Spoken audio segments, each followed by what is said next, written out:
Welcome into TWMP Daily. I'm Scott Faughn. Big special, I guess it's the I-70 special session week 2.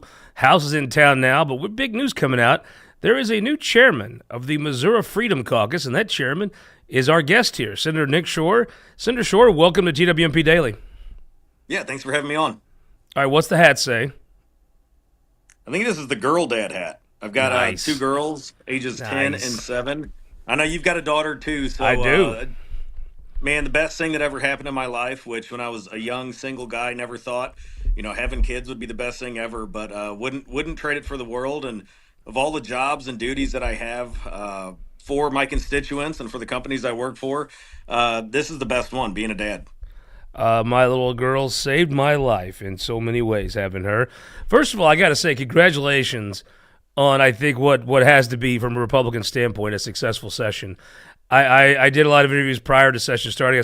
I really thought you would be the most impactful senator if you showed up to be mad and throw fits and fight with the other Republicans. It would be like the last half decade. If you showed up to play, get a lot done. I think you showed up to play, and the scoreboard shows you got a lot done.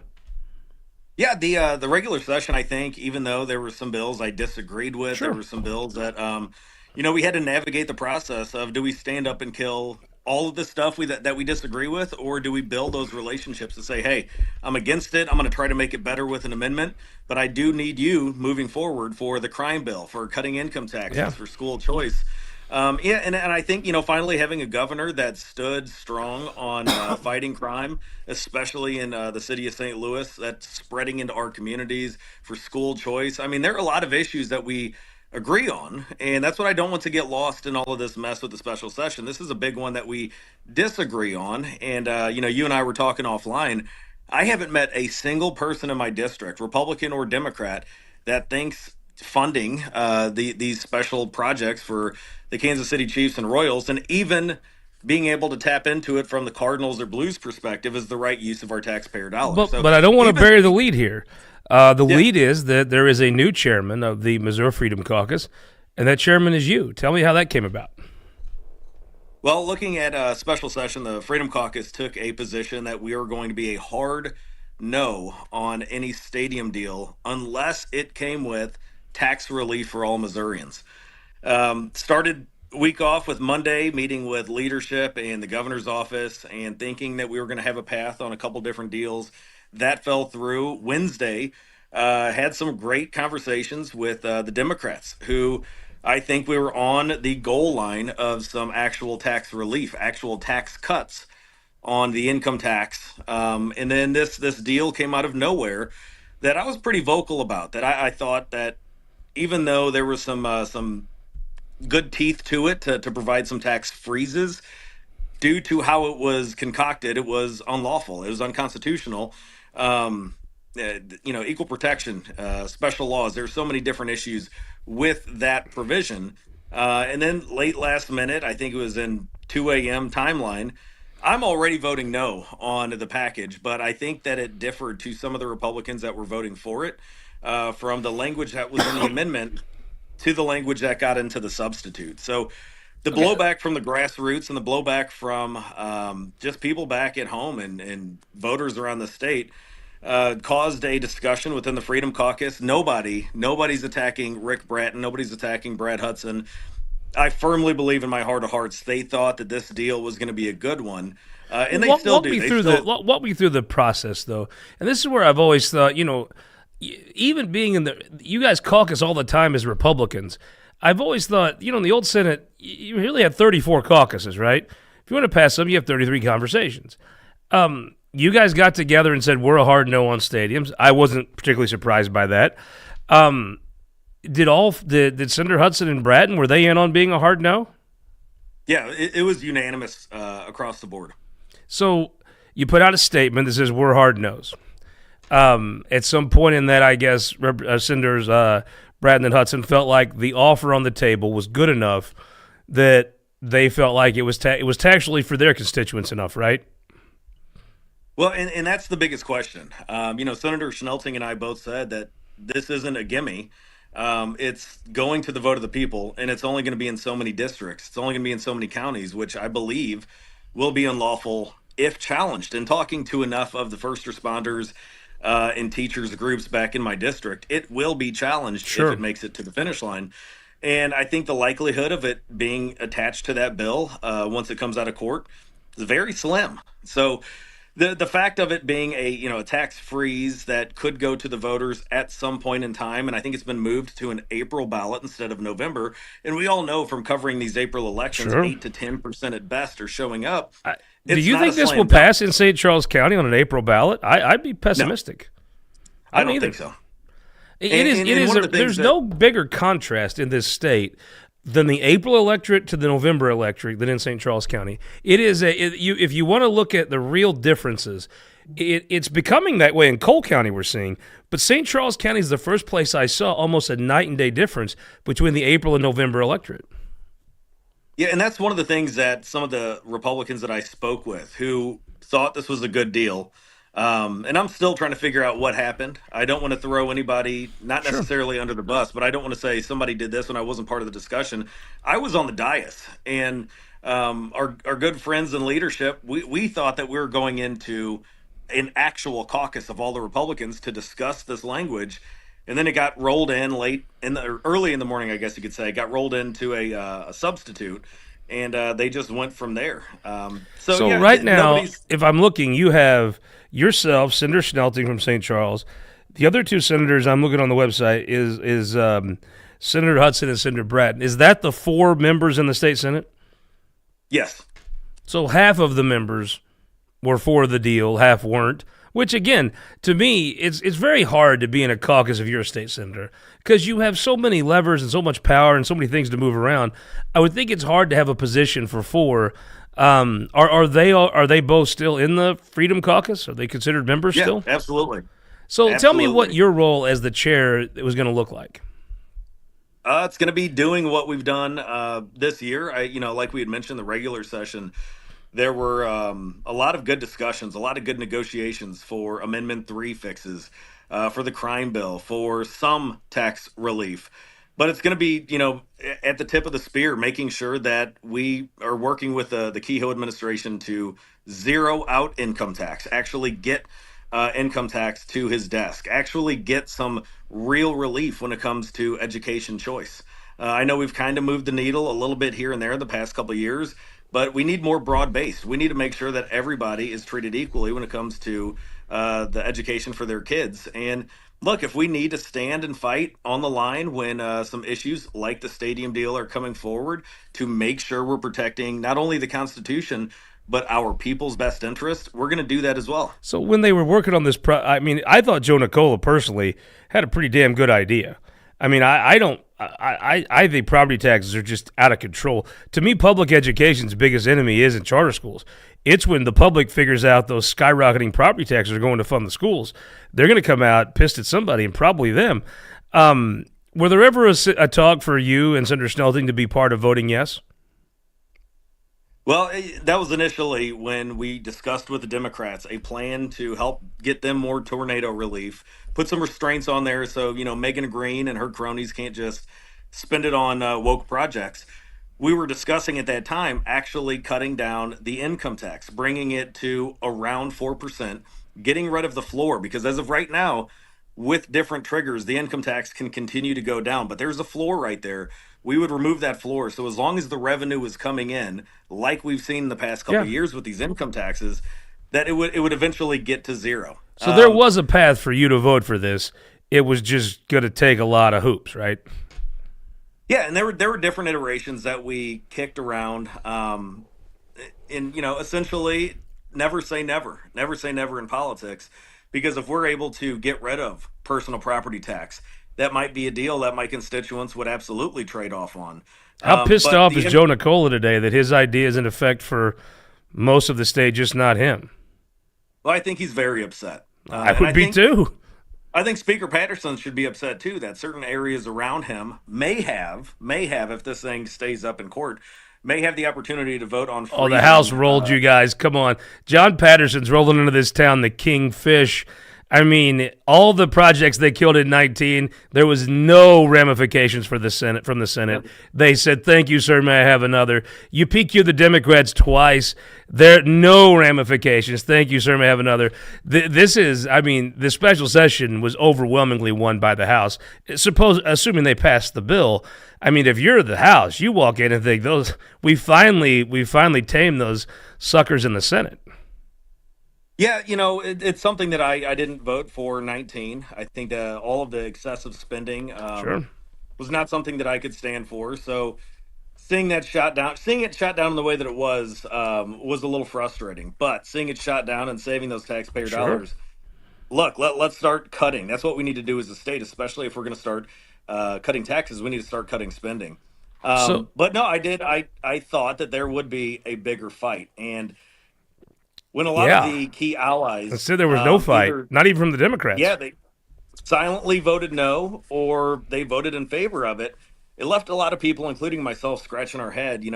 Is there something to this deal that we don't see? Because I made it Well, blatantly clear. I think yeah, it's I mean that's a good point. unconstitutional and won't get to the vote of the people.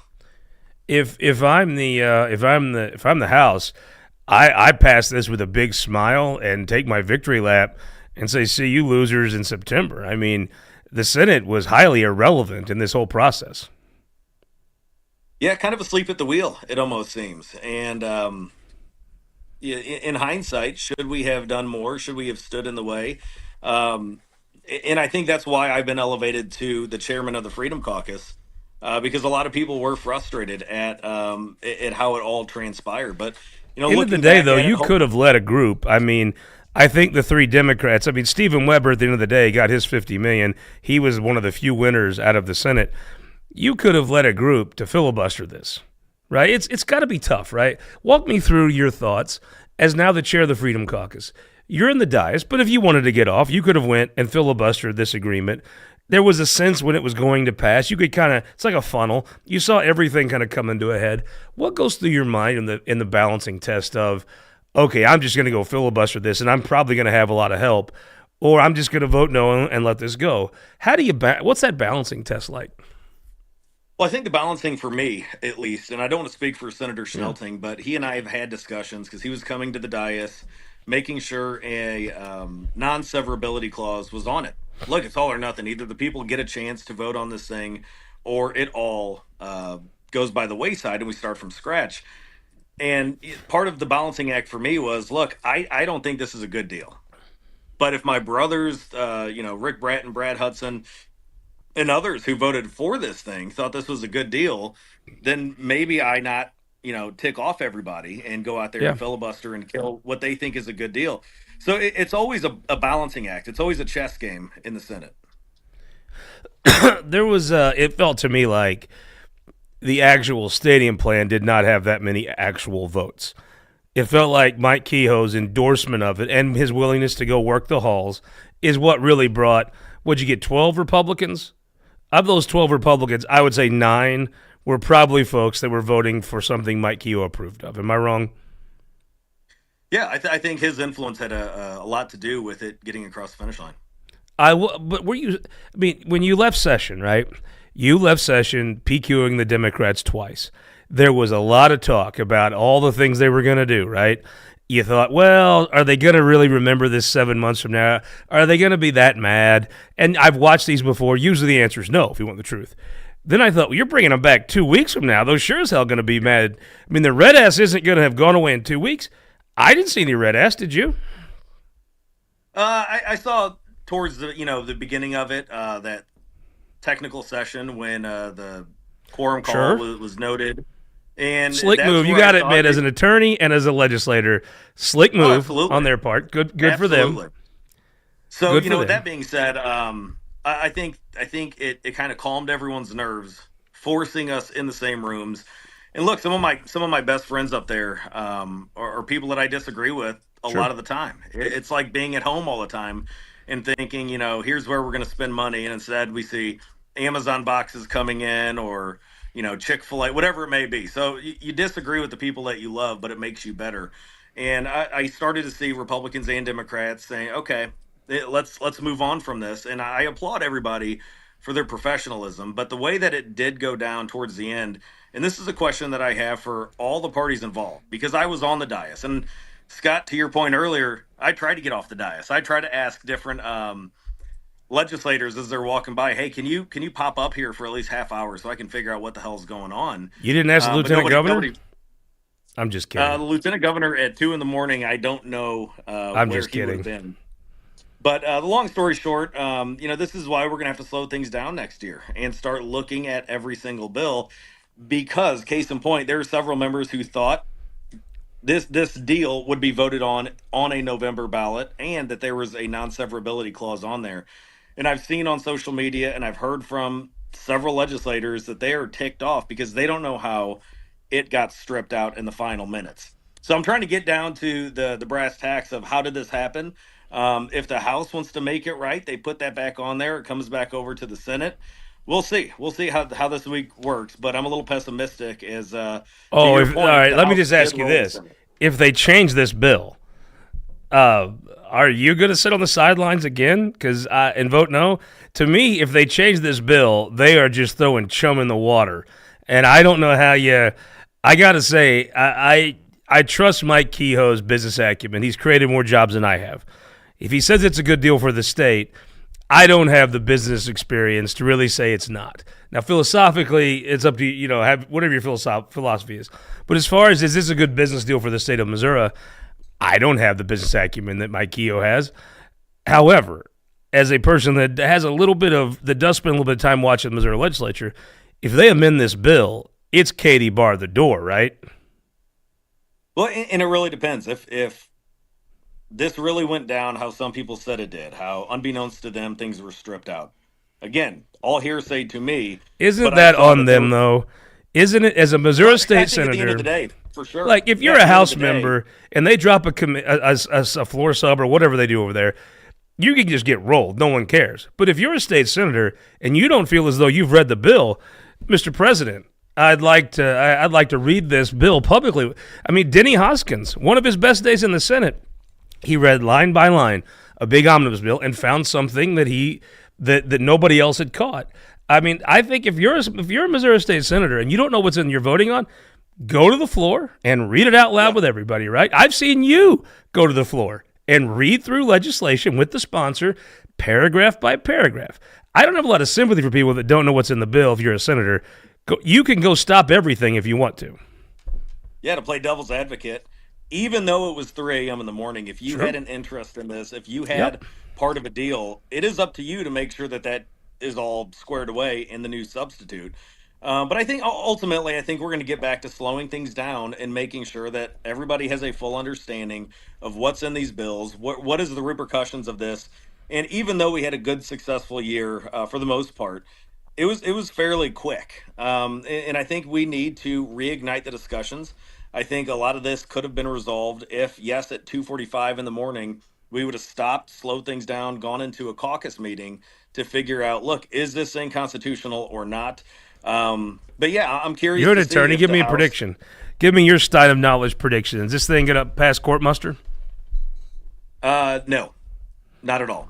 Well, when you're in your office, with the severability clause, I think parts of it. But that's pretty common in legislation, right? I mean, I would say more legislation than not contains that, doesn't it? Well, we have a universal severance clause, I think, in Section 100.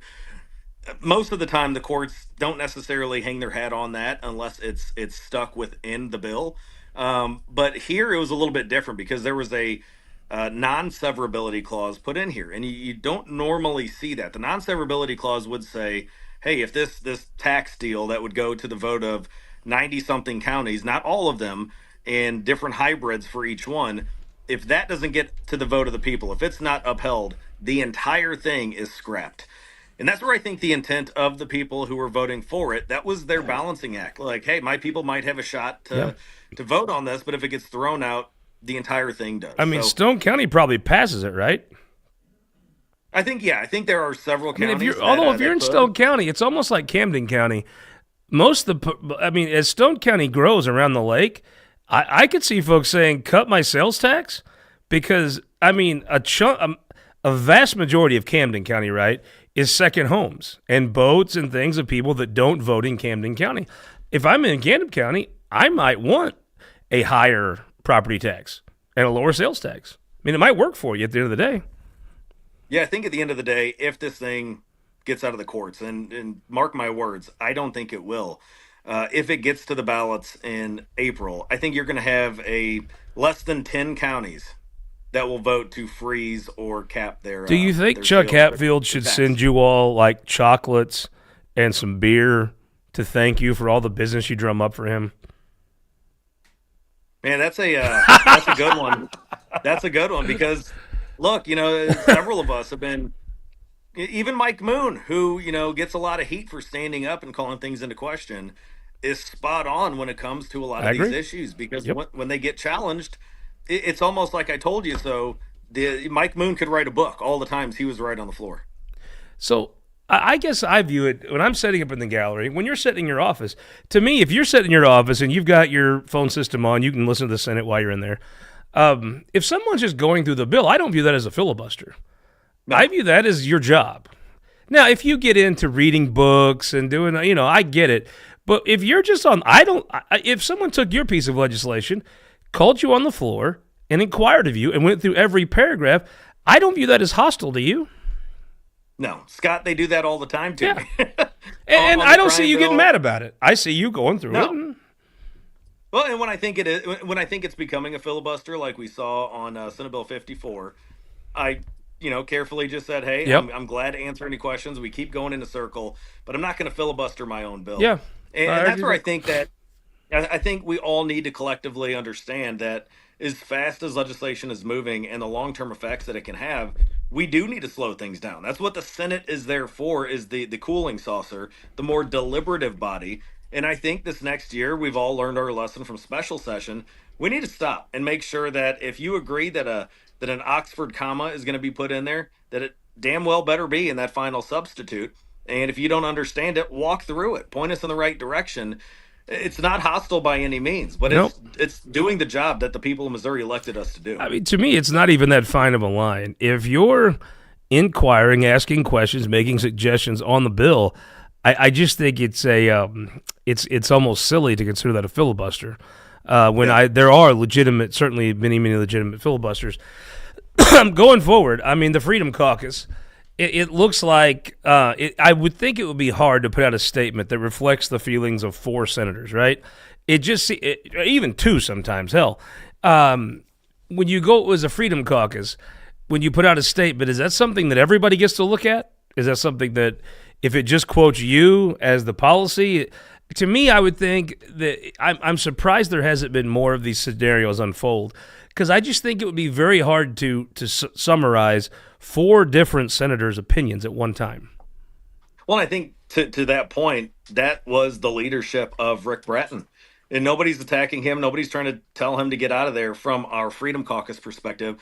We've actually said, no, we need you here because of your insight and your expertise, and you are a conservative fighter. Hey, Rick's had a Um, hell of a session. I mean, I put Absolutely. Rick in the thing with you of, you two could have showed up to kind of throw Facebook barbs and fight and complain and attack your colleagues. It was the opposite. And I think that when people want to look at the success of the session, I think a big part of that was that's not what you all did. And if you want to have a successful session next year, and I guess take the income tax to zero, it's going to require both of you, not just on your issue, but all 4.5 months showing up to play like you did this time. I think if both of you show up, next session, you'll probably take the income tax to zero, and the next session, you'll have school choice. Am I wrong? Well, that's the biggest goal is finding that right balance of advising certain individuals depending upon their bill. Hey, this thing doesn't have a shot, or let's amend it, and not snowballing people, but just being firm in our convictions and firm in our belief. And communication is key. We saw what happened with the Senate the past couple years.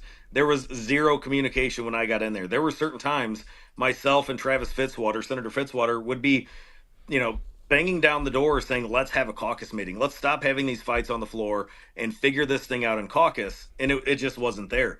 And I applaud Cindy O'Loughlin and Tony Lutkemeyer for turning that around Yeah. and overly communicating to a certain point. And that's where I think in this special session, even though it was a couple weeks from when we gavelled out and finished the regular session, it kind of seemed like all of that communication we saw it trying to gavel in at 10 a.m. and we didn't get into what 4 p.m. The communication kind of just dwindled away. Don't know what it was, I what the almost give reason them a little for credit that though, was. because it's a bad look for everyone if this thing goes forever. I saw the China Hub up close special session. It was awful. I give them a little credit for in what 16 hours getting the thing, perfected in third read. I know it was technically 2 legislative days and it was 3 a.m. and all that, but in a way, I think there's a lot of folks who just wanted to get this over. I would say the prevailing measure of your caucus just wanted this over, and however they got it done, they got it over with between the governor and them. I mean, you got something to the House. If the House kills it, they kill it.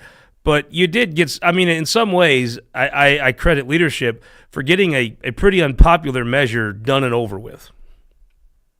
I still think it's a shame how not only is this going to incentivize other teams, because look, I've heard the stories that look, this is going to bring the Cardinals and the Blues lobbyists to do the same thing. They Why don't need wouldn't to. it? If this thing passes, if this passes, they're going to have the avenue right there in law Well, that they're Senator, let going to me be let able to me put you on the utilize. spot with a tough question. If you've given the Royals $1 billion, I mean, you have to give the Cardinals a billion, cajillion, $1 trillion, right? I No, mean, not in my world. In my I world, I'd rather give the you gave a taxpayers team with back no a fans billion. $1 billion. How are you not going to give a team that's the greatest franchise in the history of organized sport a cajillion dollars?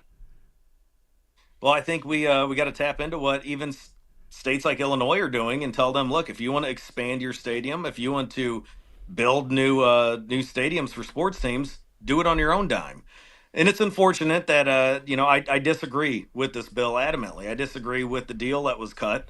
Um, but I will say, the Cardinals will be right at the chopping block because they say they Why need would they all of not these be? updates to their stadium. Yeah, and Sure. to their credit, if I'm People their actually go to lobbyist their or stadium. well, now they are since we're winning and Yeah. turning things around. But no, I think this is again when you look at the fiscal note of this bill, you have to almost quadruple that because you're not tying into what the Cardinals, the Blues, the Battlehawks, MLS, all of them will be able to do now if they tap into this. Now, all the while, all of our prices of everything are continuing to go up or with this new administration, it's like a roller coaster right now. It's starting to come down. Gas prices out here in St. Charles County are 260. So things are lessening right now, but it's still the cost of rent. I've got constituents that it's more costly for them to rent a place than figure out how to get a mortgage. And this shouldn't be the case. When you're Well, balancing, but if can you I if can you I get polled your constituents, if you had Cardinals win a World Series on one hand one year and there's no Medicaid, I mean, I take the World Series, right? not my constituents. Huh. Not my Your constituents. My constituents, my that's constituents. awful. Well, I think winning a World Series versus giving a billionaire who owns the team a hefty deal to build a new stadium. We learned from Stan Kroenke, who's doing this. He did the same thing that the Kansas City Royals are doing. Went to a different state, locked up his land, and tried to hoodwink us into believing that that is not the case whatsoever. That I they're think going to Kroenke move. was always wanting to leave. I don't think the Royals really want to leave. I don't think those star bonds are as financially sound as they'd like. I think the Royals are getting a good deal, and I mean, look, to me, you could agree or disagree with that. I see both sides, but I definitely think whatever you give the Royals, you have to give the Cardinals 20 times that, right? Well, that's what they're going to be asking. Of course, And with the as they language should, with the language of this bill, they're going to be able to get the exact same deal that the Chiefs, that the Royals, as they and any should. professional team. Yeah, so that's where we have to look long term. What impact is that going to have, especially right now when the appropriations chair in the Senate, the budget chair in the House are saying, yeah, tough times are coming. I don't think it's the right time to start handing out these tax deals that are going to take away money. Yeah, arguably you're going to have other people saying, no, it's going to contribute money because we're keeping them for so long and it's got the clawback provisions. And trust me, I've seen the Kansas deal. It sucks in comparison as a taxpayer. It sucks for taxpayers when you compare it to what the Kehoe administration was able to put together. But it still doesn't make it a good, viable deal, in my opinion. End of the day, I mean, I look if Mike Kehoe, he sat right here in this chair a week from today and said he thinks Missouri comes out ahead on this.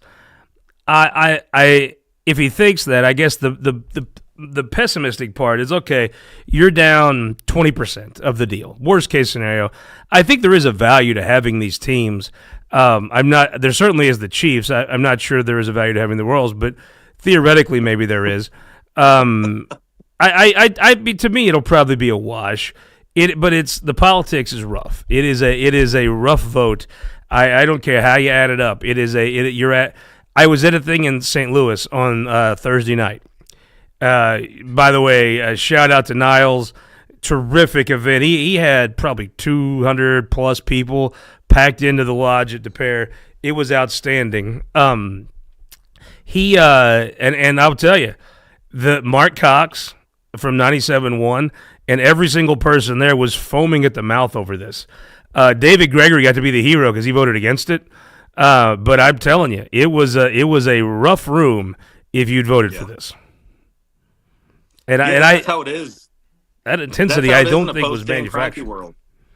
No, it's not. I mean, I've talked to a lot of people, Republicans and Democrats, who cannot believe that we went into a special session over this, but not for, in the Republican side, IP reform, or for other individuals that are talking about tax relief, income tax relief. And I wish we would fight this hard to bring the party back together and get initiative petition done when we see these out-of-state millionaires constantly changing. Can you get it done until you do Amendment 3? No, I mean, yeah, we could pass it right now and say it goes into effect, let's say next year or 2 years, whenever after Amendment 3 Curtis Trent, with that big brain of his, had an idea. He told me once. He goes, why don't you do initiative petition reform, and everything that was passed under the old rules could be undone under the old rules, and everything from this forward is done the new rules. I don't know if it's legal, but I guess we need get to call Jesus Ossetti on here and ask if that shit's legal. But is that? I mean, to me, that made a lot of sense. I don't know if you can actually do that.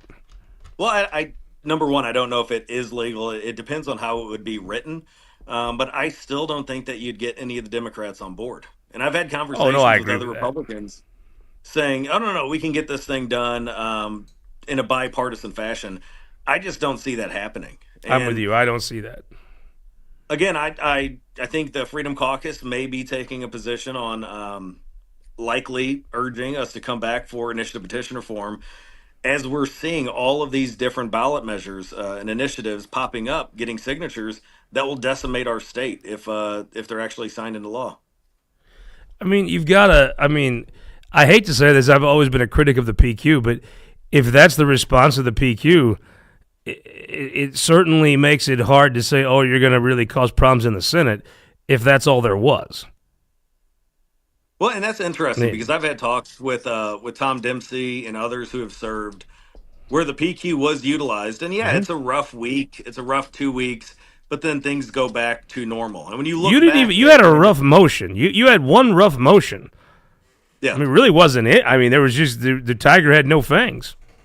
Well, Governor Kehoe's point at the end of the year, I forget which news outlet asked him about his belief that the PQ is a nuclear option.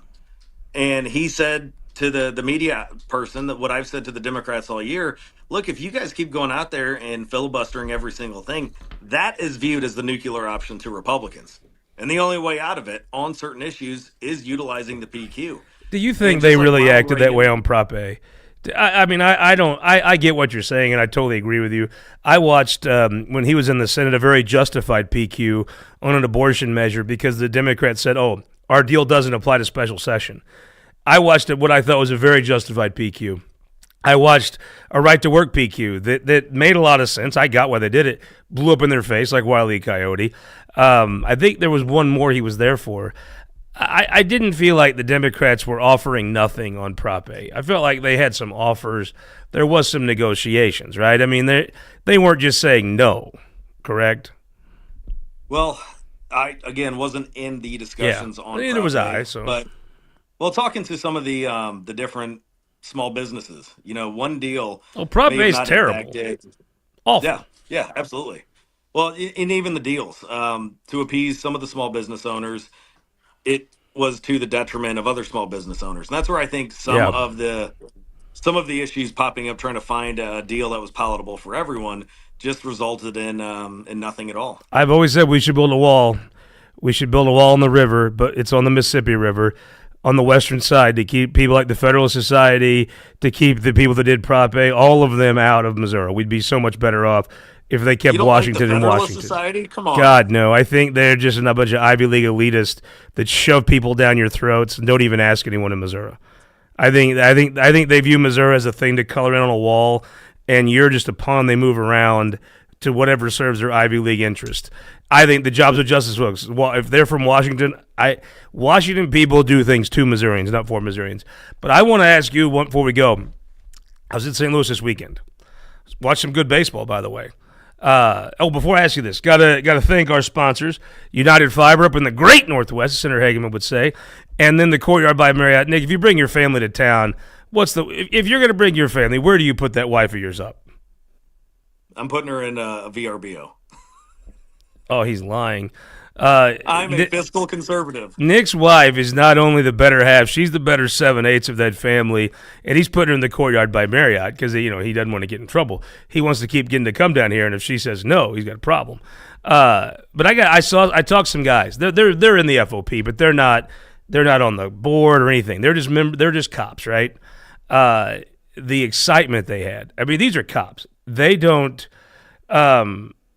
They're not dudes that go around getting overly excited, right? They've seen it all. They've done it all. They are very visibly, physically excited about the state control. They know what day August 28th is, and I guarantee you they did not know why that date was significant before. The morale boost, I guess I did not see the morale boost coming this year. No, it's huge. It's huge. And this is something that I've talked about for the past 5 years of doing this in a special session, filing this tiny little bill that I was told would go nowhere. And as their morale kept tanking, Yep. it was fuel to my fire and reason to continue filing this bill. There were several bills that we filed this year that were, the cherry on top after the citizen control bill. But look, if we're going to rebuild the state, it's got to start in St. Louis City. And seeing the amount of businesses that have left because The of math crime, says that.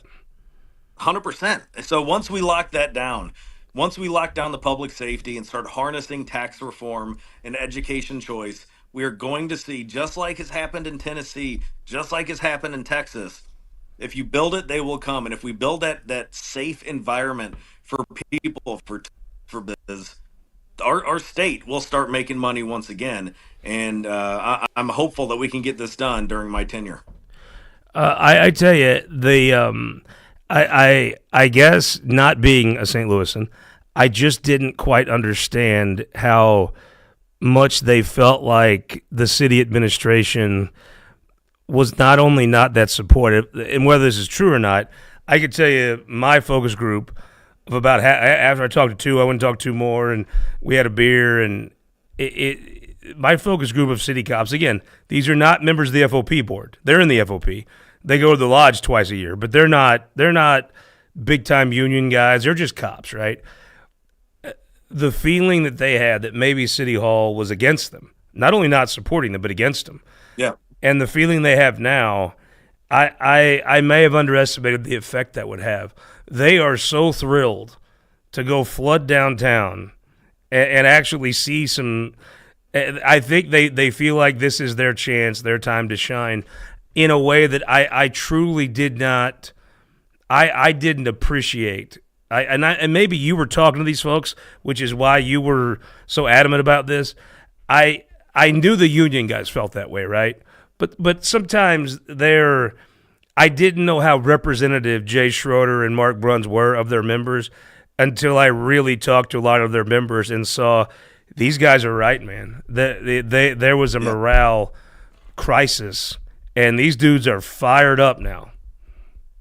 Well, about I want to say 2 years ago, maybe three, at Guns and Hoses, I got to meet a lot of the different FOP members, and several of them. This really hit me when several of them were telling stories, and we're watching, the different, people coming out honoring the different firefighters and police that have died that year, and these guys start crying, and I think they're getting emotional for that, and they could have been as well. Yeah. But they were crying because they feel like there's nowhere else to go. And I said, what do you mean by that? And when several of these guys were telling me that they weren't getting paid, that they would work their 2 weeks, the check doesn't come in, they talk to HR, which was absorbed by City Hall, and City Hall says, "Yeah, we've got some problems. Let us write you a paper check." They go to cash that and it bounces. They felt like nobody had their back when they were putting their lives on the line, and that story was verified by Tashara Jones, chief of staff, when he came and testified a year or two ago. And I think when you look at that environment, the most deadly city in America, you've got an administration that ran on defunding the police. They're not listening to you. Your friends are getting either shot up or they're getting prosecuted by Kim Gardner. Yeah, I did feel the frustration. Yeah. And that You that is talked about it. exactly what fueled me, 100%. And that's what fueled me to not give up on this issue. And there are plenty other issues out there that we need to address, but that was just one of the many that we needed to get done. I'm glad it was Governor Kehoe's first bill that he signed into law. Well, let me ask you the last question. I did see the excitement on these guys' faces. I do think if you're a Mike Kehoe supporter, it's easy to support him when he's winning all the time. There's going to be some tough days ahead before you accomplish making people view St. Louis as safe. I think it's probably going to now be dependent on folks like me and you. Are you ready to trumpet the successes of the city of St. Louis if they come? Because we're in a party. Absolutely. You and I have been trained since day one that we attack St. Louis. We attack St. Louis. We attack St. Louis. And frankly, it's a fertile ground for attacks. It's good politics. But now that people that I look up to and respect are in this boat, are you and is this party ready to start to promote St. Louis? Well, I think part of the Freedom Caucus, part of our success nationwide is, look, it doesn't matter if it's a Republican bill, Democrat bill, Libertarian bill, if it makes sense to applaud that and get behind it. And when Kara Spencer said, look, we've got this abundance of RAM settlement money that the Jones administration wasn't doing squat with, let's get people that initial relief and tap into some of these funds. I've said it on radio. I think that's a great idea. So let's continue going that route, using common sense when it comes to public safety, using our tax dollars instead of what we were seeing with discussions of reparations and free government handouts for housing. But when there are good days in St. Louis, are you going to be one that leads the Republican Party in helping promote them and helping call your colleagues down when they go the other way? 100%. 100%. I think I just think you can't take their police department and then not be there to promote the success of the move, not be there to promote when the AT&T building gets leased, or you know what I'm saying? There's got to be a positive side of the Republican Party now about St. Louis because let's be honest, in many ways, your legislation means you own a big chunk of this. Well, I want, ultimately, I've said it on the floor, Nashville, Tennessee turned it around like we're trying to do with St. Louis. I want Nashville, Tennessee to be the second place people go to listen to great music, have great food, watch great sports. I want that number one city to be St. Louis. We were before. And we know we've got all of the proof in how to do this from other cities that have struggled with crime. I can sing that some have George struggled Jones if with- you need me to. I'll do Waylon Jennings if he can do George Jones. It'll be a hell of a time. Yeah, we'd have a great cover band concert. Well, what would your band name be? Oh, I think it'd be No Show Faughn, maybe. You know, Well, I'm glad you showed up today. I know what belt buckle and hat you'd have on though. We actually would have a great. We should take this on the road. Senator Nick Schroer, you've given me more time than I asked for. Thank you so much. I appreciate it. Congratulations on a successful special session, and congratulations on being the new chairman of the Missouri Freedom Caucus. Tell Tim I said hi. Yeah, well, dude, thank you and God bless. Thank you, bud. That was Senator Nick Schroer, the new chair of the Missouri Freedom Caucus. I thought it was interesting how he broke down kind of what they do, how they go about it. I think it would be very hard to come up with statements from a caucus. I mean, getting two senators to agree to language is tough. Even where to have lunch can be tough. Getting four, I think it's an interesting thing. I do think you saw it. Look, in the Senate, each senator has so much power, which I think is a very good thing for our state. But if he and Senator Bratton come back ready to engage and kick ass, I think you'll see a lot of wins. I think there's a long-standing precedent that a senator who can hold the floor, knows the rules enough, can cause a lot of problems if they want to.